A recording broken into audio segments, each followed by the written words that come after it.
ദൈവത്തിന് സ്തുതി. പ്രഭാതകിരണത്തിലേക്ക് സ്നേഹവന്ദനം. ഭാഗം 1875.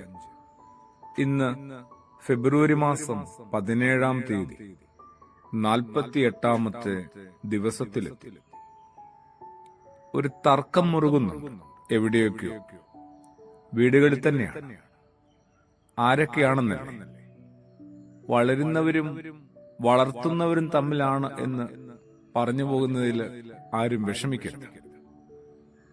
എല്ലാവരും ഏതൊക്കെയോ കാലത്ത് വളർന്നവരാണ്. അതിൽ ചിലർ മുതിർന്നു കഴിഞ്ഞപ്പോൾ വളർത്തുന്ന ഉത്തരവാദിത്വത്തിലേക്ക് ദൈവം തന്നെ അവരെ എത്തിച്ചതാണ്. വളരുന്നവരും വളർത്തുന്നവരുമൊക്കെ തമ്മില് കുറെ കൂടി സ്നേഹവും ഐക്യവും ധാരണയും പരസ്പര ആദരവുകളുമൊക്കെ ഉണ്ടാവേണ്ടതുണ്ട്.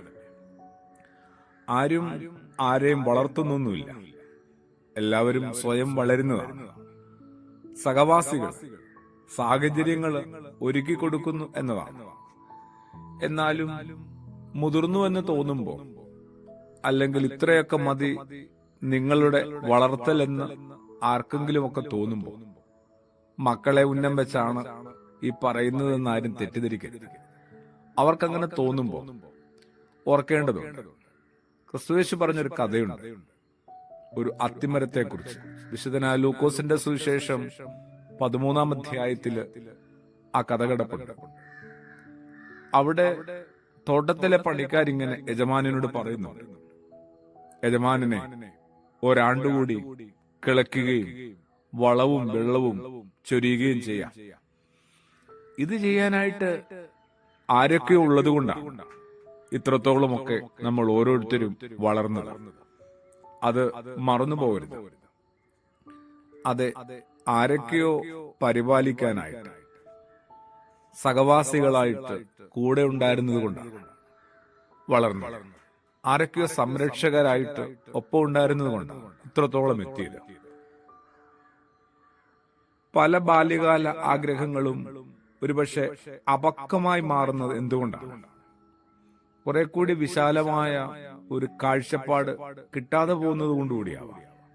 ആരുടെയും ഒരു പോരായ്മയല്ല. കുറെ കൂടി നമ്മൾ വളർന്ന് മുതിർന്നാൽ മാത്രമേ അത്തരമൊരു വിശാലമായ ആകാശത്തെക്കുറിച്ച് സ്വപ്നം കാണാൻ പോലും സാധിക്കുകയുള്ളൂ. അതുകൊണ്ട് തന്നെ അപക്വമായ ബാല്യകാല ആഗ്രഹങ്ങളുടെ കൂടെ നിൽക്കാതിരിക്കുക എന്നതാണ് വളർത്തുന്നവരുടെ കടമ.